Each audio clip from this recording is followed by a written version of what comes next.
Olá queridos e queridas caminhantes do multiverso, muita paz a todos e vamos contar mais uma curiosidade, e em clima de Copa hoje vamos saber tudo sobre a Copa de 1970, e não se esqueça do seu like e se inscrever no canal, e sem mais demora bora lá para a história. Copa do Mundo FIFA de 1970. A Copa do Mundo de 1970 foi a 9ª edição da Copa do Mundo FIFA, que ocorreu de 31 de maio até 21 de junho.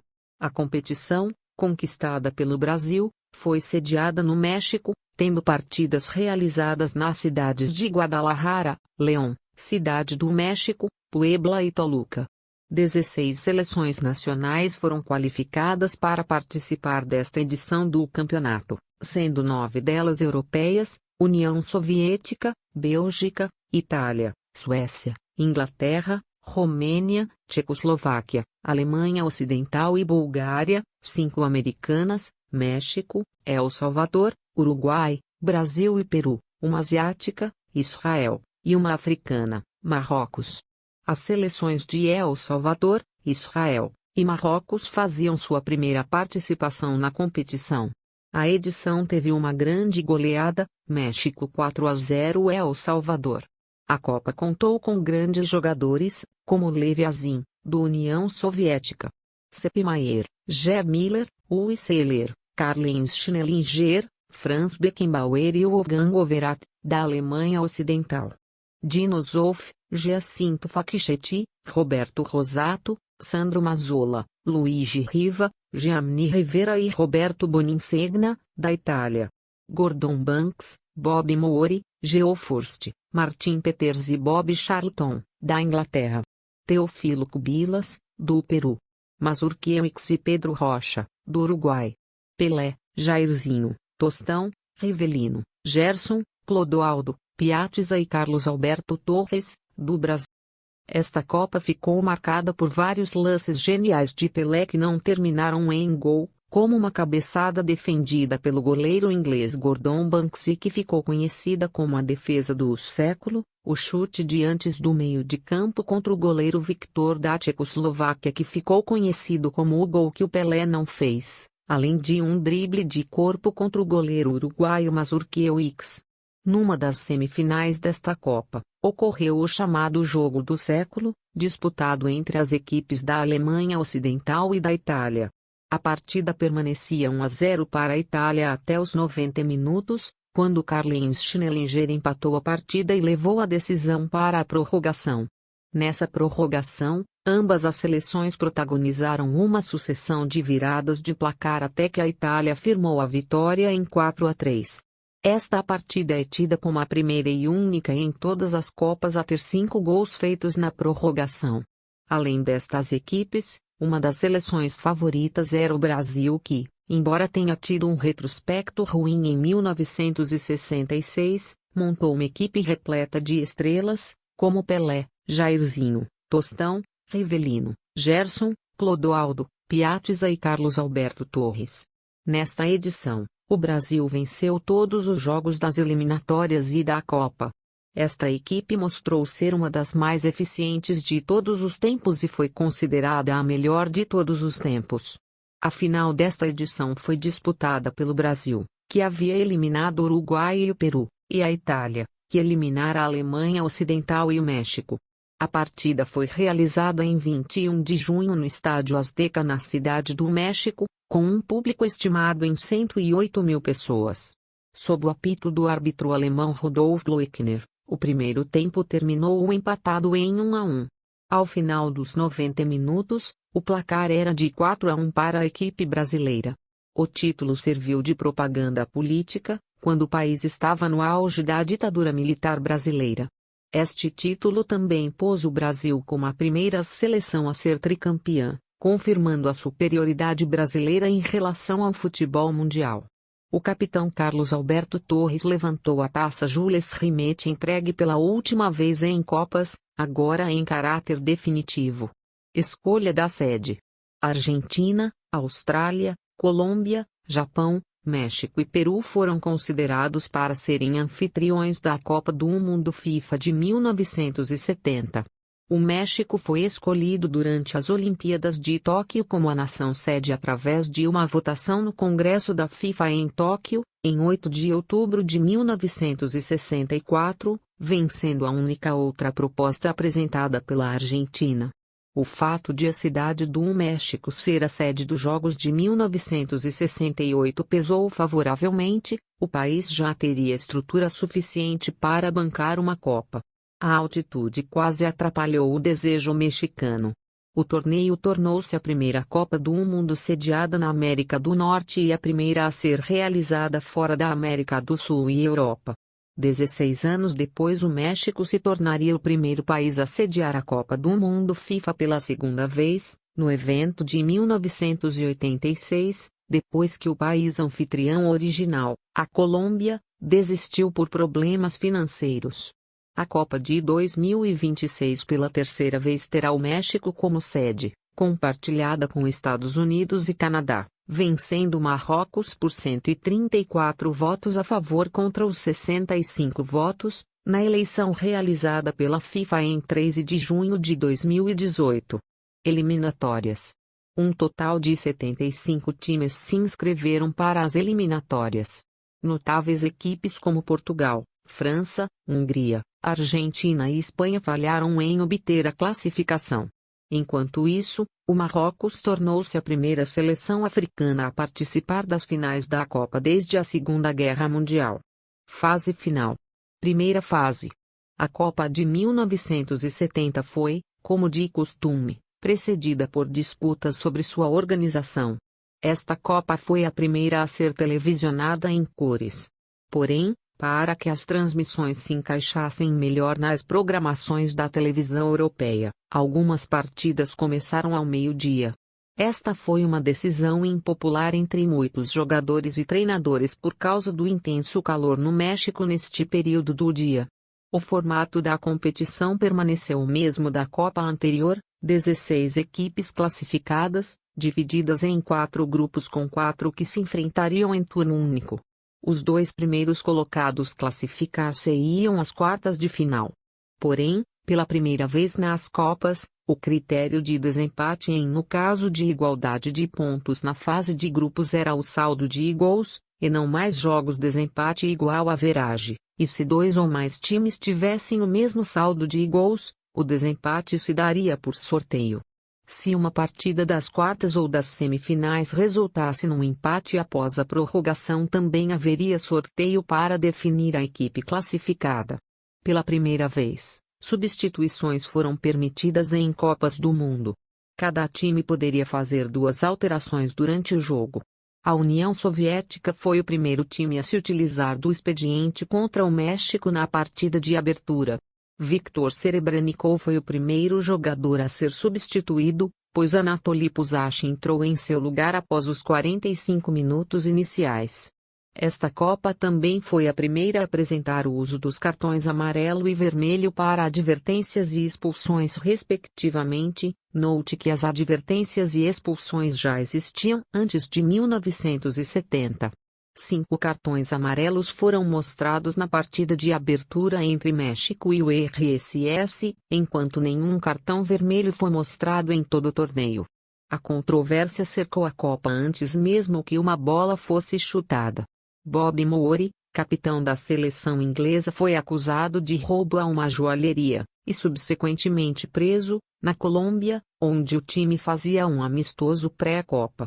Ele foi solto temporariamente para poder jogar a Copa, e depois as acusações foram discretamente retiradas.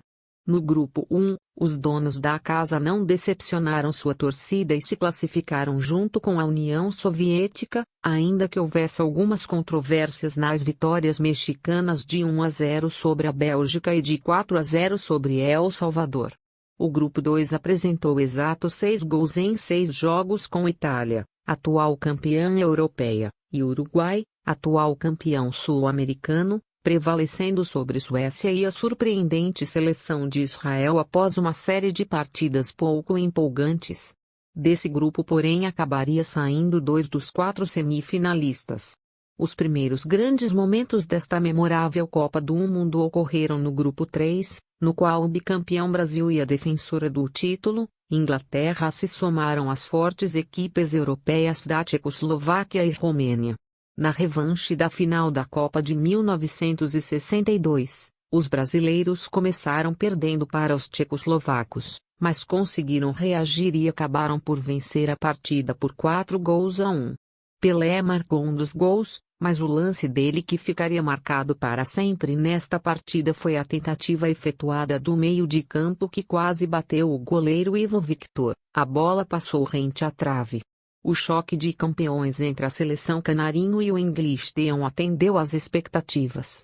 O lance mais célebre desta partida foi a forte cabeçada para o chão de Pelé que não atingiu o gol por conta de uma impressionante defesa de Gordon Banks, que conseguiu colocar sua mão por baixo da bola e mandá-la por cima do travessão. No fim, foi um gol de Jairzinho que sacramentou a vitória dos brasileiros pela contagem mínima.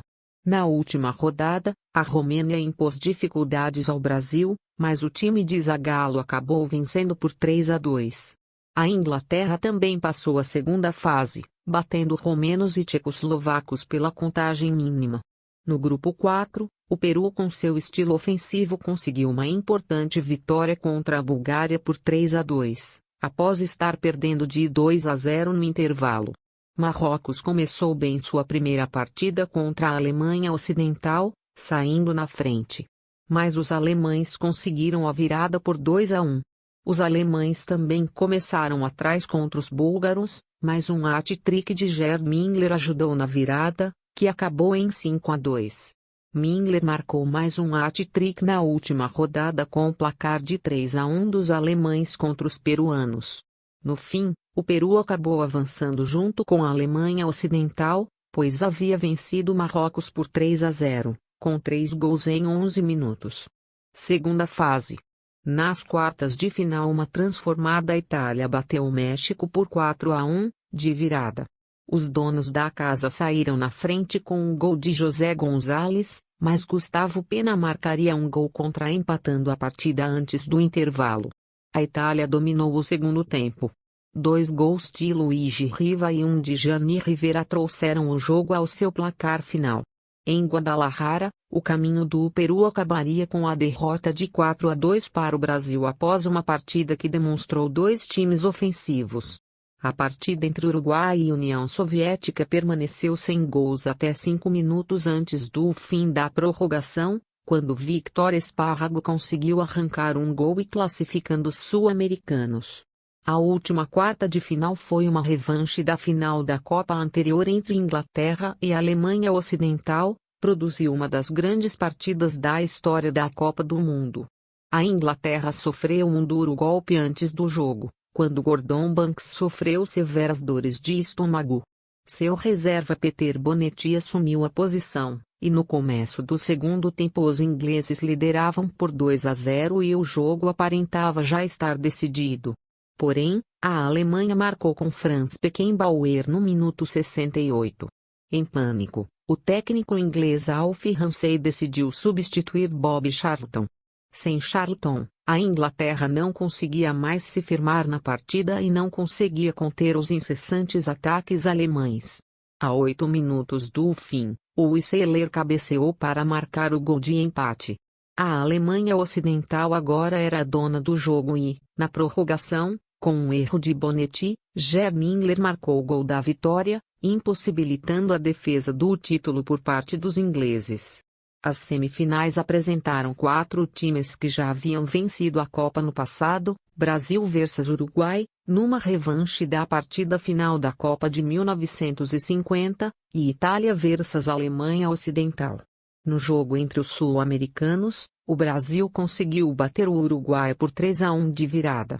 Esta partida apresentou mais um brilhante lance de Pelé. Com a posse de bola dentro da área, ele conseguiu ficar frente a frente com Ladislau Mazurkiewicz e, sem tocar a bola, ela passou à esquerda do goleiro. Pelé correu para o lado direito, pegando a bola com o gol vazio à sua frente. O zagueiro Ancheta não conseguiu tirar a bola, mas Pelé não conseguiu marcar por muito pouco. A semifinal composta pelos europeus é tida por muitos como o melhor jogo da história das Copas do Mundo. A Itália saiu na frente aos 8 minutos com um gol de Roberto Boninsegna após uma bela jogada de 1-2 com Luigi Riva.